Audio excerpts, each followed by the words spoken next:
Terima kasih Anda masih bersama kami di Kalimantan Selatan sepekan. Pemirsa, Ombudsman Republik Indonesia Perwakilan Kalimantan Selatan mencatat banyak aduan dan keluhan masyarakat terkait dengan PPDB online yang dilaksanakan baik di jenjang SMP maupun juga di SMA sederajat. Dan keluhan ini terjadi seperti terkait akses informasi ketika terjadi masalah teknis. Dan itu juga selama pandemi COVID-19 juga banyak diterima keluhan terkait dengan misalnya biaya rapid test ataupun juga terkait dengan bantuan sosial terkait dengan COVID-19. Dan pemirsa, kita akan berbincang segera dengan Kepala Ombudsman Perwakilan Kalimantan Selatan, Nurholis Majid, yang sudah ada di studio TVRI Kalimantan Selatan. Selamat sore, Assalamualaikum Pak Nurholis. Terima kasih banyak hadir, menyempatkan di hari libur ya, hari berkumpul dengan keluarga, jadi hari ini menyempatkan hadir di TVRI Kalimantan Selatan. Baik, tadi disampaikan terkait dengan kisruh mungkin ya, ada sedikit masalah dengan PPDB online. Di berita sebelumnya juga tadi disampaikan, dan Ombudsman juga meminta bagaimana akses layanan itu juga dibuka, kanal-kanal itu dibuka agar masyarakat lebih paham. Nah, selama ini sebenarnya pencermatan yang dilakukan oleh Ombudsman Perwakilan Kalimantan Selatan sendiri terkait dengan proses PPDB online di Kalimantan Selatan terutama seperti apa? Ya, kami selain menerima pengaduan juga melakukan kunjungan ya ke sekolah-sekolah untuk melihat, memantau kegiatan PPDB online itu seperti apa. Tentu saja sekolah sekalipun online mereka tetap buka juga. Sekiranya ada siswa atau orang tua siswa yang mengalami masalah menyangkut daring ini. Jadi kami datang ke sekolah tersebut walaupun hampir seluruh sekolah pagarnya tertutup, lalu kemudian ada spanduk pengumuman lah untuk akses. Bertingkat-tingkat problemnya. Di SD misalnya tidak semua bisa daring. Jadi ada sekolah yang cukup maju, berada di posisi tengah, misalnya di tengah masyarakat yang cukup melek terhadap IT, bisa daring. Tapi SD-SD di wilayah pinggiran itu tidak mungkin, dan daring dalam pengertian mereka adalah WhatsApp. Jadi cukup menyampaikan pemberitahuan kepada sekolah, anak kami mau masuk sekolah Bu, bagaimana, silakan kumpul berkas hari sekian. Nah, seperti itu. SMP juga problemnya tersendiri lagi, dan yang terakhir kami datang ke SMA dan SMK ya. Hari pertama ada problem soal koneksitas, lalu kemudian semua yang sudah masuk lalu tertolak, sehingga lalu ada kebijakan untuk memperpanjang masa pendaftaran itu. Nah, yang menarik itu pada tingkat SMA ternyata sistem jarak ini ya, zonasi ini itu diketahui bahwa ada banyak tempat yang blank spot, jadi tidak ada sekolah di situ, sehingga lalu kemudian anak itu bertarung di jalur prestasi. Jalur prestasi ada dua bagian, prestasi akademik dan prestasi non akademik ya. Berarti ada sekitar 15% kalau mengandalkan akademiknya. Kota Banjarmasin misalnya kilometer 1 sampai kilometer 3 kebun bunga, dan di seberangnya lagi itu juga tidak ada sekolah di situ, sehingga mereka mengakses ke SMA 7 itu jauh sekali, tidak mungkin dengan zonasi. Maka yang bisa digunakan adalah jalur prestasi. Banyak sekali harus berebut di jalur prestasi tersebut, sehingga mau tidak mau mereka ketat sekali persaingannya. Begitu juga di tempat-tempat lain yang sekolahnya sangat terbatas, sehingga maksud pemerintah dengan jalur zonasi ini untuk melakukan pemerataan tidak dibarengi dengan berbagai kebijakan lainnya. Nah, kami menyarankan kepada pemerintah semestinya zonasi itu dibarengi juga dengan berbagai kebijakan melakukan pemerataan. Pemerataan akses sekolah, pemerataan fasilitas, pemerataan guru, sehingga image tentang sekolah pinggiran, sekolah favorit segala macam itu betul-betul tidak ada lagi.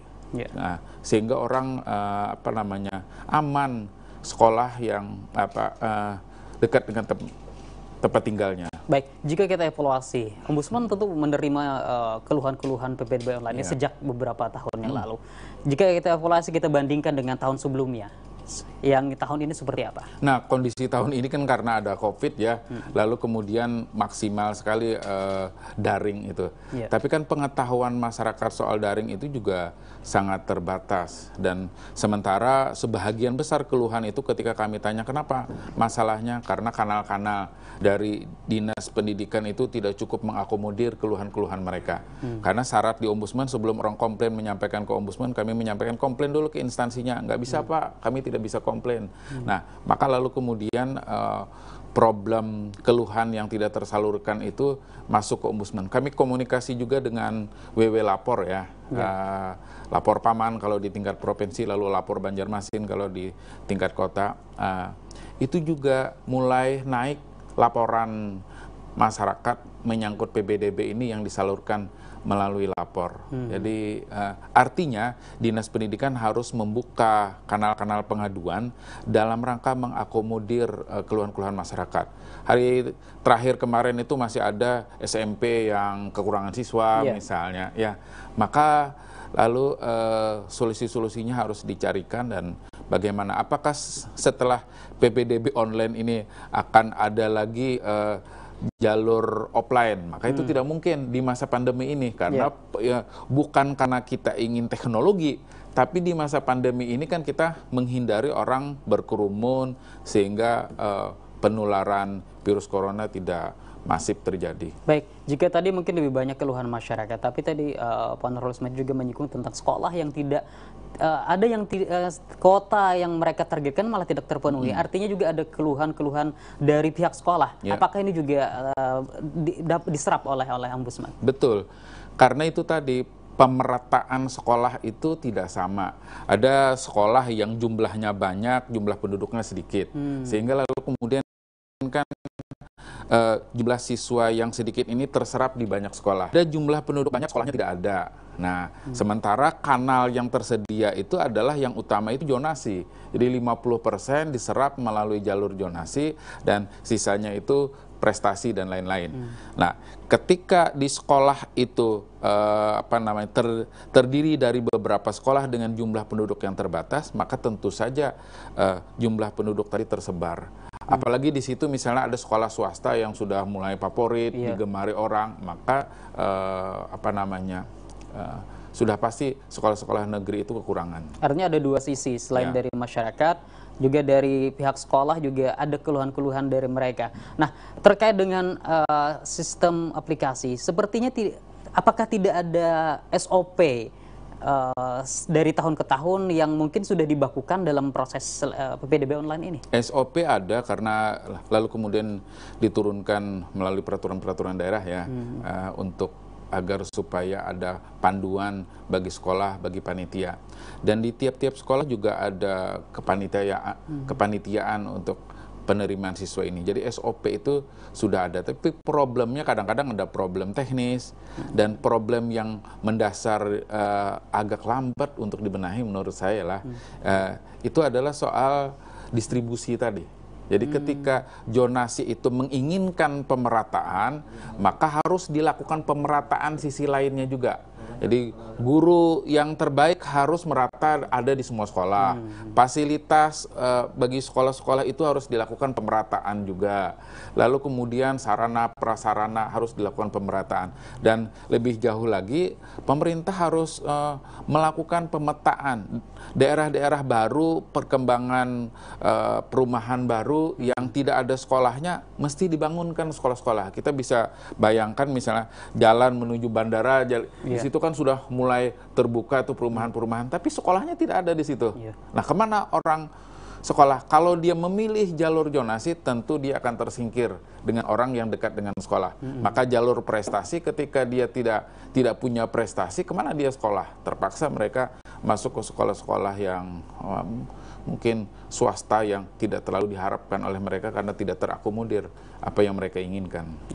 Ada juga sekolah-sekolah swasta yang mungkin, saya tidak tahu apakah Ombudsman juga ada meninjau ke sekolah-sekolah swasta yang ternyata mereka sangat membutuhkan peserta didik baru, tapi mereka malah sangat-sangat tidak terpenuhi, kolaps seperti itu. Apakah juga menerima? Ya, beberapa tahun sebelumnya atau tahun-tahun sebelumnya sekolah-sekolah swasta datang ke tempat kami juga dengan sistem yang ada ini. Setiap tahun selalu ada sekolah swasta yang tutup karena tidak mendapatkan siswa. Ya.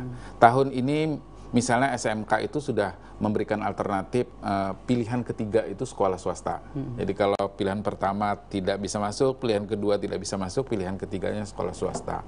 Jadi sudah ada solusi-solusi terhadap itu. Tapi tentu saja kalau di sekolah negeri selalu membuka kelas, nah ini juga kan kemarin itu terlalu antusias untuk menerima ketika orang misalnya kita hanya menerima 300 yang mendaftar 600 selalu muncul inisiatif kalau gitu kita buka kelas saja. Nah, ini kalau tidak dibatasi maka penambahan rombel itu akan menjadi kebijakan sekolah.